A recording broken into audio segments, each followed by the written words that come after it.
Welcome. Here we have a nice hook. We have yarn that is difficult to break. We use them to create a chain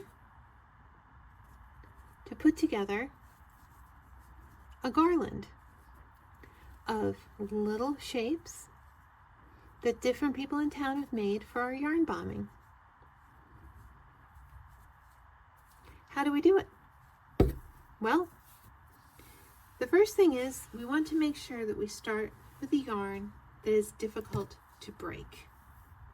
And the reason that we want to use a yarn that is difficult to break is because we want that yarn to have a bit of resilience so that when we are using it and we are hanging things from it, it has the opportunity to hold on to itself.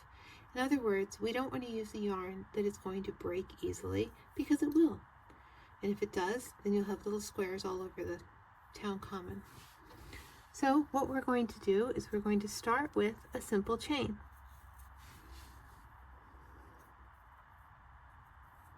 Nothing fancy, just a chain. Chain maybe 10 or so. Pick up your shape. Go through the shape.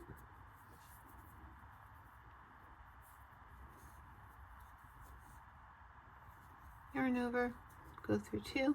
It's attached. Go along a little further. And you can attach the next element. If you don't have all of your pieces already made, you could make your chain first while you wait for people to give you the pieces that are going to be attached to it, and just ask them to make sure that the pieces that they give you have long tails on them. And then what you can do is make your chain as long as you need it to be, or want it to be, and take their pieces and just tie them on to the chain itself.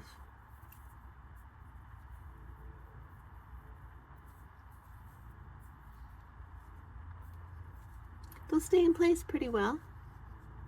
You can knot them if you prefer. And then just clip your leftover tails. This will work fine. Remember, it's not going to be up forever. I prefer, when I have the opportunity though, instead of making the chain and connecting things to it afterwards, I prefer to work with the pieces and integrate them directly into my chain as I work my chain. In this case, I actually had a few pieces that still had long tails on them, so I integrated the tail right into the chain, held the tail together with the chain, so I didn't have to actually sew in any of the edges into the edge. Now, here's something fun. Look at these wonderful pom-poms. A bunch of kids made pom-poms.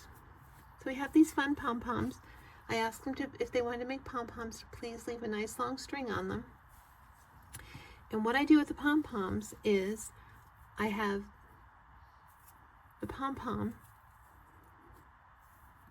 with a long string. Can either just be slid onto the chain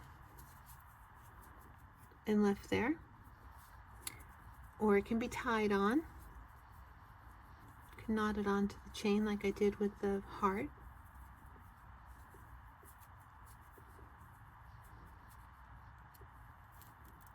And that'll be clipped. But it'll still move around a fair bit.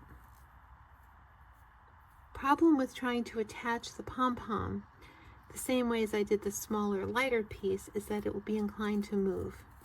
So what I recommend instead is you have a long chain, or a long tail rather, on the pom-pom. And then you make a second knot on the pom-pom. See how I have 2 here? Here's one knot, here's another. I made one a little bigger than the other so you can see them pretty well. And rather than attach it later, I like to attach my pom-poms as I make the chain because they are heavier than the individual little pieces. So I go through here between my two knots.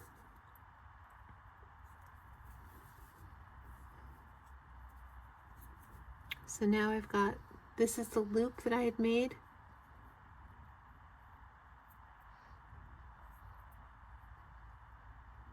Yarn over. I pull through both the loop that was on my hook and the loop that I made with my pom-pom. And I just keep chaining along. That way the pom-pom stays put. It doesn't move as easily in the work. And then I go back.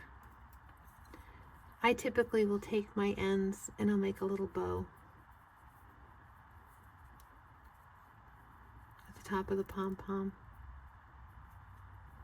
Just because I think it's kind of cute and sweet. But you can do whatever you'd like. And that way the pom-pom can't move in the garland because it is heavier than something simple like this. It's best if you actually work it into the garland.